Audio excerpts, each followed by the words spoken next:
Hi babes, welcome back to my YouTube channel. If you're new here, my name is Ibidunni Osho and I'm a media personality and creative currently based in Lagos, Nigeria.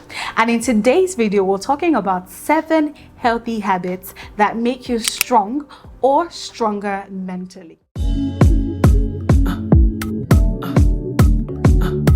The first habit is sleeping well. So sleeping well is relative for people. Some people do well with getting 4 hours of sleep. Some people do well with getting 8 hours of sleep. Some people do well with getting 9 hours of sleep. And there's been this conversation about, how many hours of sleep are we ideally supposed to get? Scientists have said 7 hours, 8 hours, 9 hours. I feel like that conversation, we have still not come to a conclusion. What I would advise is for you to sleep well, you need to notice what your sleeping pattern is.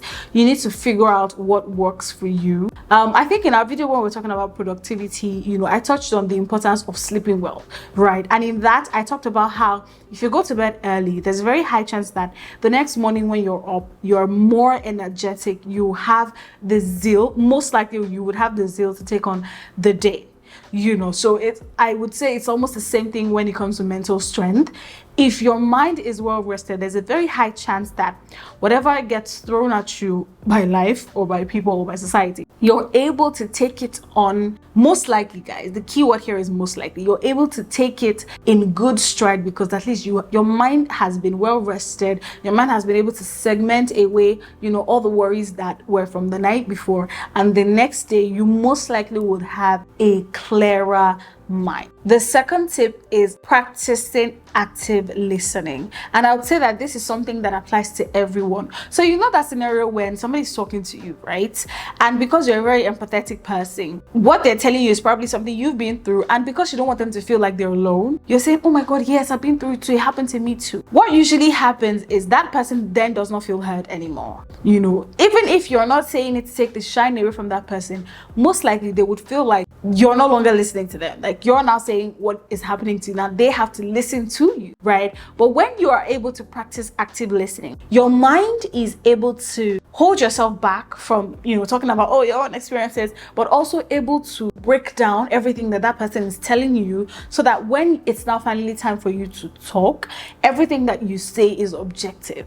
Everything that you say is useful to that person. They feel listened to, they feel heard, and that is also good for you mentally because then you're not talking all the time. You're also listening to people. You're also able to process people's information in your mind, and your mind is not going to be filled with only thoughts about you. So the third tip is don't rush into anything and don't allow yourself to be rushed into anything by anyone. So practicing being able to look at the pros and cons of whatever you are about to do allows you ask yourself questions, right? You're able to do your pros list and your cons list, and you're able to properly decide within yourself. Because one of the purposes of someone who has like mental strength is you being able to make decisions by yourself. So one habit that would definitely help you get there faster is you being able to take your time with making decisions, being able to draw up your pros and cons list by yourself, and taking your time to make your decisions. So there's a very high chance that when you rush to make a decision,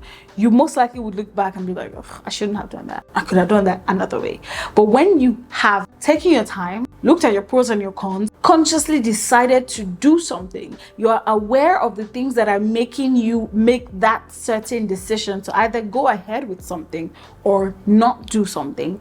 If the results end up being positive or if the results end up being negative, you are clear that you made this decision by yourself. So the fourth tip is get out of your comfort zone once in a while and don't be afraid while doing it. So I'm smiling about this because this is something that I personally struggle with once in a while. So I'm not a exactly spontaneous person when it comes to certain things. I'm usually, not all the time, okay? Not all the time. I'm usually very calculated, organized. Like I like to know what I'm doing. I like to know why I'm doing what I'm doing, when I'm doing what I'm doing. That's how I roll. But once in a while, I allow myself, listen, let me tell you, something I'm not a fan of is you calling me like a few hours to when we're going out and telling me, oh, would you like to hang out? I'm not a fan of that. But sometimes I allow myself do these things to just be aware of the fact that there's a life, there's a world outside of my bubble. At the end of the day, my life is not perfect, right? But a lot of the times I try to control what I can, right? So that in that atmosphere, in that mind space where I constantly control what I do and what I allow get to me and things like that, it's my comfort zone, because I'm familiar with it. This is my space. My mind is my space. So once in a while, it's good that you consciously decide to get out of your mind, get out of the bubble that is your mind, and do things that are outside of your comfort zone. Try your hand out at a new career or a new hobby, or like new habits, like maybe playing games, taking a walk, like just give yourself a chance to try new things. In return, right, this will be new information for your mind to process, right? And that will definitely build mental strength in a way, because now your mind will not be processing what it's used to processing all the time. It will be processing new information. So if you try something new for the first time once and you don't like it, you most likely would ask yourself, what can I do to like it next time? Or is this something we're never trying again? Obviously, if it's something you've never done, that's new information for your mind to process, right? So, and it's either it makes you stronger, or you're just like, nah, I'm never doing it again. Another healthy habit that makes you strong mentally is realizing what your values are and behaving according to them. So for this, what I'd say is, one of the worst things that you can do to your mind is be person A today and then be person Z tomorrow. In this context, I'm not speaking in the context of being an ambivert. I'm speaking in the context of being an introvert today and then being an extreme extrovert tomorrow. That would most likely mumbo jumbo your mind. That would most likely give your mind too much information to handle or process at the same time. But when you know who you are, right, and you know the things that you can do and the things that you cannot do, when you're being offered things that you know that you cannot do, you most likely will not have to struggle with your mind, about making that decision. You are most likely going to be clear and set about it, that, oh no, I don't do this. Oh yeah, this is something I do, this is fine. Or this is something that I can make a compromise on, and decide to do or not to do. Healthy habit number 6 that makes you strong mentally is being able to self-audit. So self-auditing is essentially you being able to check yourself for when you do something great and when you do something not so great. So for example, you just told a lie, and maybe that lie got you out of, whatever situation you were in. But you being able to check yourself later on and be like, nah, that's out of character. That's not who we're trying to be. And not lying to yourself and saying, but I had to tell the lie. No, it's being able to tell yourself, nah, that wasn't good. Don't do that anymore. Or, try your best possible to help the person understand why you did what you did. So it's not like, oh, you're going to be telling lies or doing things that are outside of your character and you will be okay with it because, oh, that's just who I am. It's self-auditing is being able to know the things that are your strengths, the things that are your weaknesses, and the things that are sort of like maybes for you. So that is something that if you're able to do that, you're able to check yourself regularly, you definitely will be stronger mentally. The last habit on the table is being able to set clear emotional boundaries, physical boundaries with friends and family.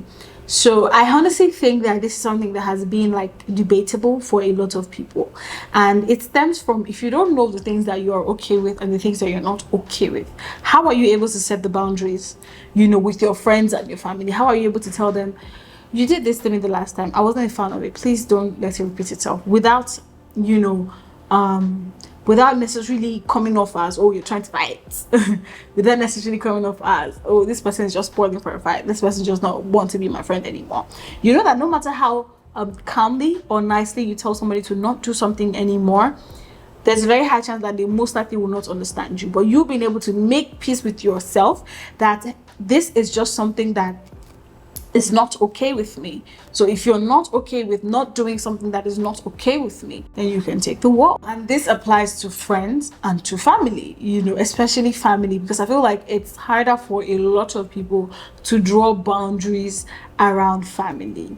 And listen, some of the subconscious boundaries that our parents as Africans have drawn around us, but they did not necessarily need to tell us, is your African mother being able to look at you a certain type of way when you do something, you know. So they don't need to tell you that, are you okay, before you know that, oh, mommy is not okay with me doing that, or oh, daddy is not okay with me doing that. So those were boundaries that they set with us or around us growing up. So it's like, if they can set those kind of boundaries without even needing to talk too much, why would it be hard for you as you're growing older to be able to set those boundaries with your friends, with your sister, with your brother, with your uncle or your auntie or your nieces? Honestly, I feel like setting boundaries with friends could come off as a bit easier than setting boundaries with family. But yeah, you know, at the end of the day, I believe that people should do what works for them. But if you're looking to develop more mental strength, being able to increase your strength and how like you're able to process information, understand information, absorb information, you need to put your mind through some certain tasks, some certain thoughts, you know, so you're able to process, okay, why am I the way I am? You know, why do I react to things like this? Why, you know, like be able to ask yourself the whys and be able to answer the whys. I remember a while ago when I was debating in my mind, you know, whether to get my nails done or not. And at that time, what I had come to terms with was the fact that I wanted to do my nails just because I felt like, right? And it's also me now being able to tell myself, well, I mean, I will feel good if I do the nail, but is that what I need to do now? No. You know, I did not need to go and ask a friend in order to have that conversation and decide on what to do. So those things are very important in order for you to just, when I say those things, I mean, you know, these conversations, these pros and cons lists in your mind and things like that, they're good in order for you to just continually teach your mind how to behave, how to think, how to react and things like that. But we have come to the end of this video. I hope you found it useful. If you did, please don't forget to let me know in the comments below. If you have any other healthy habits that you practice that I did not mention in this video, please let me know them in the comments below. Maybe they may be useful to somebody else, or maybe they may even be useful to me. We don't know. But of course, guys, I need to remind you, if you're new to this channel and you got to this part of this video and you are not yet subscribed, please smash that subscribe button, okay? Give it a thumbs up if you loved this video. Share it to friends and to family if you don't know how to tell them they want to set your boundaries. And until I see you guys in my next video, my name remains Ibidunni. As always, remember to be good to yourself and be kind to others, okay? See you guys in my next video. Bye. Mwah.